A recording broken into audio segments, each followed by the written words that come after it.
Wala akong pinapainom ng mga gamot sa manok ko. Wala akong pinapatake na kung ano mga vitamins, pero hindi sila nagkakasakit. Walang nagkakasakit sa mga manok ko, walang sipon, kung ano mga mild na sakit ng mga manok.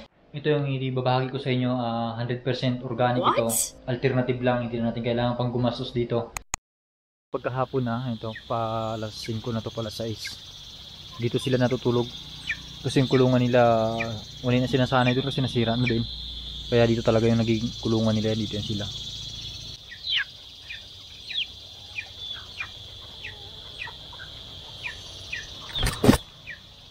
Ayan, dito yung sila lahat. Ayun yung iba, oh.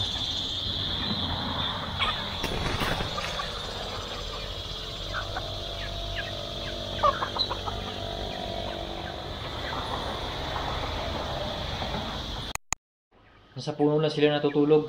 Kung may bagyo, maulan, prone sila doon. Kung mahina yung kanilang immune system, magkakaroon talaga sila ng sipon. At yun nga, kung gusto nating maging malakas yung immune system ng mga manok, pakainin natin ng sili araw-araw. Effective talaga at subok ko yun. Maging malakas yung resistensya ng mga manok dahil sa sili. Yun based na rin sa observation ko, nakikita ko sa mga manok, patakaw silang kumain ng sili, palagi silang kumakain ng sili, kaya malakas yung resistensya nila. Kainin natin araw-araw, malaking tulong talaga yun sa mga alaga nating mga manok. Mas maganda na taniman natin, kung may kulungan tayo, sa paligid nun, taniman natin ng mga sili, para kahit hindi natin pakainin, masanay silang kakainin nila yun eh. Isa rin sa maganda talaga kapag may kulungan kayo o sa paligid nyo, taniman natin ng sili.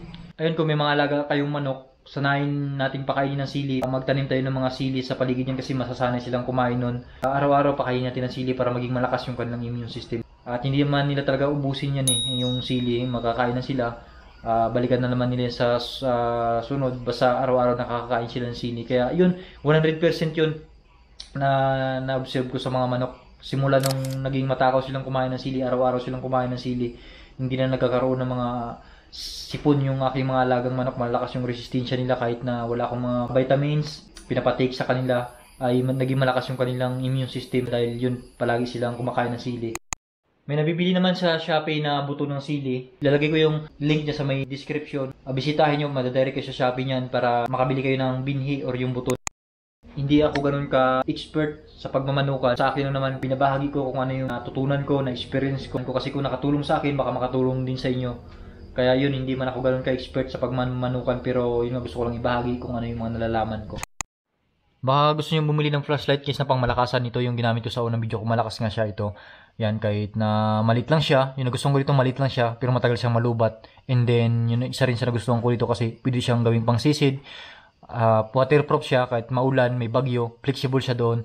Yun nga, tapos mayroon siyang SOS, emergency light. Ayan, kung kailangan natin ng emergency sa ganong situation, magamit natin yan, no? Kaya yun talaga yung nagustuhan ko dito. Sa liit niya na to, matagal malubat, waterproof, panalo talaga to. Kaya kung gusto niyo bumili ng flashlight, ilalagay ko dyan yung link ng Shopee kung saan ko siya nabili dyan sa may description, guys. Bisitahin nyo lang. Subukan natin ilubog sa tubig.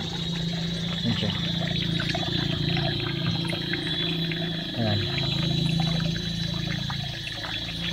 Ayan siya. Nilubog ko na sa tubig. Ang kahit gaano pa katagal yun dyan. Lubog na lubog yan, oh. Ayan.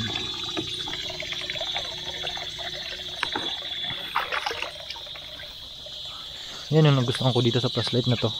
Kasi yun, oh, functional pa din siya. Oh, maganda siya pang emergency, lalo na kapag may bagyo, maulan, flexible siya doon. Dito kasi sa amin backyard, at marami talaga itong mga talim na sili katulad nito. Ayun, kung saan saan lang talaga to tumutubo dito. Yung benefits ng sili sa mga alaga nating manok, nagpo-provide dito ng antioxidants. Kabilang din yung vitamin C, vitamin E, tapos yung pinaka-active compound ng sili, yung capsaicin. Yun yung pumupuksa sa mga pathogens at yung parasite ng mga manok natin. Kaya maganda talaga siya yung sili, hindi lang sa mga alaga nating manok, pati na rin sa tao. Good benefits din talaga yung sili. Kaya yun, kung gusto nating maging malakas yung immune system ng ating mga manok sa alternative lang or yung organic na pamamaraan, sanayin nating pakainin ng sili or magtanim tayo ng sili sa backyard natin, sa kulungan natin para masanay silang kumain. Yun yung isa sa pinaka-effective din na pamamaraan na hindi na natin kailangan pang gumastos.